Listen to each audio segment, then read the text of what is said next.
From what you shared with me, I think it's very clear that you've highlighted that conflict can cause cancer systems to implode. So, what does that collapse actually look like for cancer patients on the ground? I mean, we've seen it particularly in Ukraine, but also in different countries in Africa, where essentially what you're seeing is a lot of cancer patients being displaced, so being displaced by war and by conflict. And then there are huge challenges in terms of how do you get care to them, even if they're in another country. Is that a different language? So there's obviously challenges in relation to communication. But also we found that in Ukraine in particular, people were missing out on appointments in relation to either cancer diagnosis or cancer treatment. And essentially the whole system was put under extra pressure. And you have to remember that in many countries, cancer systems are already under strong pressure due to financial pressures, but also pressures like the continued impact of COVID. COVID has had a long-term impact on cancer services. And that was one of the first things we looked at actually in the Emergencies and Crises Network for the European Cancer Organization. So it's really that layering on top of something that's already somewhat fragile, an insult, if you like, that then really tips it over the edge. In many conflict settings, what do you think tends to break first in cancer care? We have several aspects. We have drug supply, we have diagnostics, and we have treatment infrastructure. So which one? Yeah, I think really, the big challenge in relation to supply of drugs, and that wouldn't just be cancer drugs, that could be antibiotic drugs as well. So it doesn't just affect the cancer drugs specifically.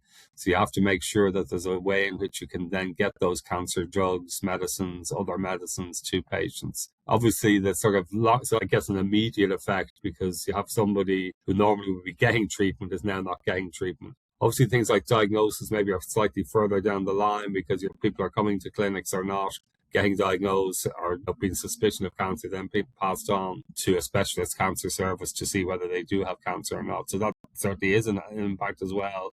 But I would have said that supply issue and that, that patients also being displaced from their homes and not having to access other health systems if they're, for example, in migrant status in terms of having to go to other countries. So if you look in the Ukraine situation, a lot of Ukrainian patients had to go to Poland and other countries in Eastern Europe. If you look in Africa, you see the same thing in relation to potentially having to, and it may be that the other country isn't able to cope with that influx, on top of their own, they may be challenging their own system anyway. And so they'll be additionally challenged if they also have the impact of extra patients coming as migrants from war-torn regions. How soon do we expect these logistical disruptions to translate into treatment delays for patients? Yeah, unfortunately, it can be quite quick. One of the things that, the supply systems are not, let's say, as resolute as we would like them. And so sometimes even a sort of a short, sharp interruption in those cancer services and cancer supply routes, it can wreak havoc in relation to the patient themselves at that individual level. And if it means they're not getting their treatment at the time they should be getting it, or the dose, or that they're only getting part of their treatment and not being able to get the full treatment, or as I said, not getting access to antibiotics or pain medicine. Obviously, pain medicine is particularly important, particularly if you look in Africa. So if they're not getting access to things like morphine, etc., as well as the cancer drugs, then that even exacerbates the situation further. And so quite quickly you can go from a situation from being able to cope as a system to being under severe strain. And that's what causes the cracks. In your Lancet manifesto, you called for stronger protection of cancer care during conflicts. What are the most urgent actions governments and international organizations should take right now? Yeah, I think one of the things we need to take this seriously. So this is not an isolated incident. This is going to be something that we're going to have to live with over the next 10 to 15 years. We see there are more areas of conflict in the world. So this is not going to be an issue that goes away. So I think the first thing is taking it seriously. I think the other thing is really making important that you maybe to look at ways in which you can preserve cancer roots, stockpile, etc., so that you're actually addressing the issue by being prepared for the issue before it happens, rather than having to respond on the hoof, so to speak. And I think the other thing is, really to make sure that that this is, embedded into the system, that there's a resilience there, and that allows you to actually address this issue or respond to this issue if it happens in your own country or region. Yeah, what makes low and middle income countries particularly vulnerable when conflicts disrupt supply? So, what makes them vulnerable?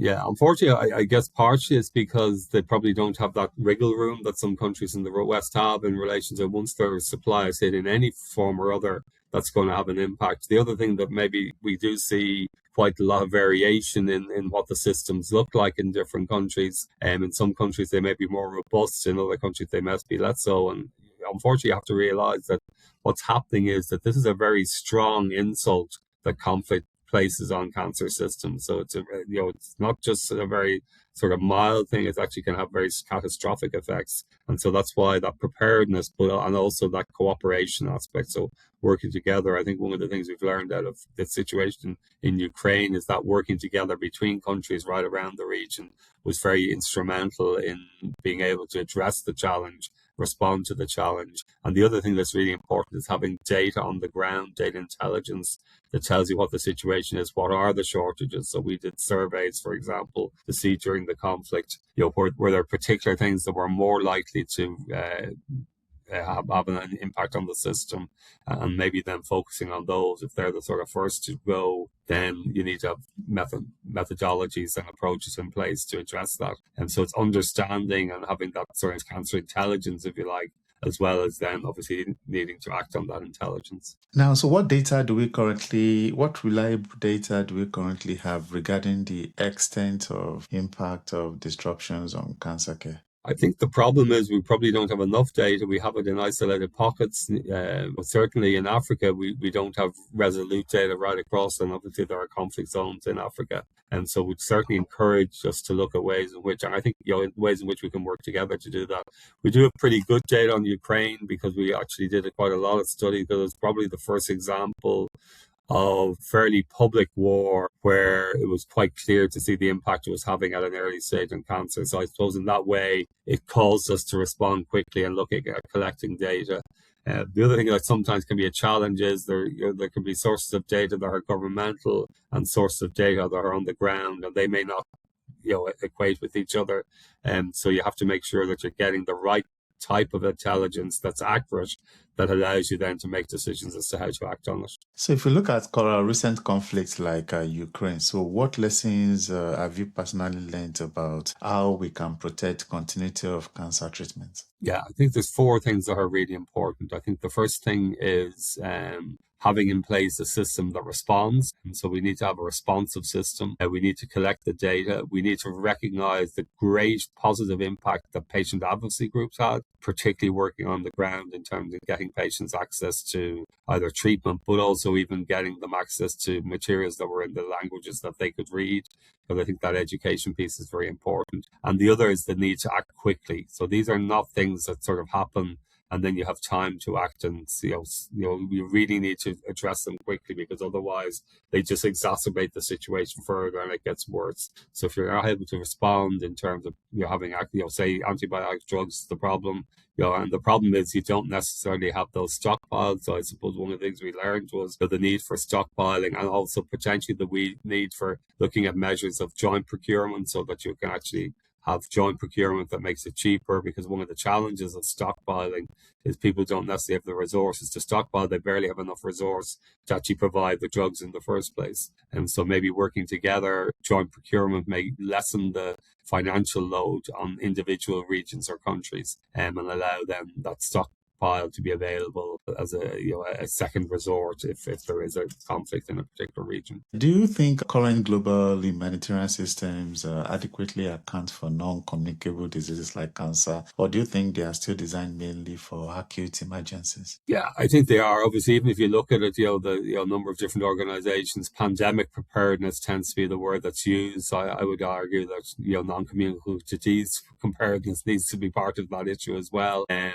I think we recognize now that the impact is not just on infectious disease. The impact is very significantly on cancer, and we've shown that in a number of situations in a number of different countries and regions. And so I think, yes, that sort of the focus needs to be widened because the challenge is wider than simply an infectious disease. One of the ideas in the manifesto is a stronger international collaboration. What do you think effective coordination between all these active parties would actually look like in practice? Yeah, I think it's a coalition of the willing, essentially, but it's looking at what are the practical things we can do together. So what are the key bottlenecks, if you like, and then how can we release those bottlenecks? Are the bottlenecks supply chain? So then what can we do to address that? Are the bottlenecks in relation to diagnosis? Well, maybe we can do remote diagnosis and help in relation to that. Are the bottlenecks in relation to procurement? And then there are ways. So I think it's defining what the problem or series of problems is, and then using particular approaches to intervene. And I think working together means that we can bring different skill sets all focus. And that's why we brought the group in the manifesto together, because we all felt passionately about it, but we also were bringing different skill sets and different experiences that are greater than the sum of the whole, if you like. So if you look at many global health discussions, and I think it's similar to this question that you just answered, the focus still remains on infectious diseases during the humanitarian crisis. Why do you think cancer often receives I think the less numbers, attention? I think I don't really understand it, because if you look at the numbers, cancer is going to kill a lot more patients than a number of different infectious diseases combined. And so we need to be taking it more seriously. I think it's maybe we've sort of have a more traditional sort of historical viewpoint, but now we know, particularly in low and middle income countries, 50% of the cancer deaths in the world are going to happen in LMICs by 2040, 45. And so we really need to be taking it seriously and recognizing that this is the crisis. This is the pandemic. It's the cancer pandemic, not the infectious disease pandemic, that we're going to have to deal with over the next 20 years. Looking ahead, do you think the growing number of global conflicts will fundamentally change how cancer care is planned and delivered internationally? Unfortunately, I think it will, because I think we have to, build in preparedness. We have to build in, what if questions, and we can't simply look at it and say this is going to happen without any insult to the system. And so I think it is fundamentally going to change, and that's why I think as well working together also allows us to, if you like, have more resilience. That sort of resilience, ability to bounce back, is probably easier if we're doing it with collaborators rather than trying to deal with all that on our own. But I think we have to fundamentally change the way we look at cancer control, particularly in low and middle income countries, and recognize that unfortunately, it pains me to say it, but unfortunately, conflict and wars are going to interrupt cancer treatment, cancer diagnosis, etc. So we need to look at it. That's going to be the new reality. So unfortunately, we can't do anything about that, but we can help the cancer patients on their journey, and we can help cancer systems to be more resilient. Looking at what is currently happening in the Middle East and comparing it to what we always know about the impact of humanitarian crises on cancer interventions, are what we are seeing in the Middle East different or potentially scalable to what we expect in other conventional humanitarian crises? Yeah, no, certainly in terms of, we've seen it in Gaza, for example. We've been working with people in Gaza in relation to providing cancer care. Unfortunately, we're going to see it with the current conflict as well. In terms of the degree of it, it obviously will depend in relation to what's disrupted, what systems are disrupted. In terms of it, it's obviously one of the challenges was things like radiotherapy were very highly disrupted initially in the Ukraine conflict. So it'll depend a little bit on what's hit, but certainly it will have an impact. Whether it'll have the same impact is probably a little bit early to say, but certainly it will have an impact on cancer patients in that region. Everybody I spoke with mentioned radiotherapy as the first issue to be affected. Why radiotherapy? I think because radiotherapy is the second most common way in which we can cure cancer after surgery. I think as well, radiotherapy allows us, if we have a resilient radiotherapy system, we can actually do quite a lot. And the cost is not exorbitant in terms of delivering radiotherapy. And we can have machines that are made available to people. And if you look at, for example, Denmark, for example, which had one of the worst outcomes in cancer control in Europe in the year 2000, they looked at one of the main reasons for that was that they had also the lowest number of radiotherapy machines per million populations. Again, that's showing that radiotherapy and its use, and if it's lost, you can have a major impact in relation to cancer outcomes. Yeah, thank you very much. That's everything I have for you. You're very welcome, Paul. You're very welcome indeed. No problem at all. And happy for you to use whatever you want that works for you, okay? Thank you very much. Glad you've focused on this area because it's an area that needs more attention. So very well done on focusing on it, and hopefully you get good response to the article when you write it. Okay. Yeah, thank you. Best of luck. I enjoy your stay, and thank you very much. Take care. Thanks, Paul. Very happy to work with you. Okay. Yeah, thank you. Take care. Cheers, Paul. Okay. Bye.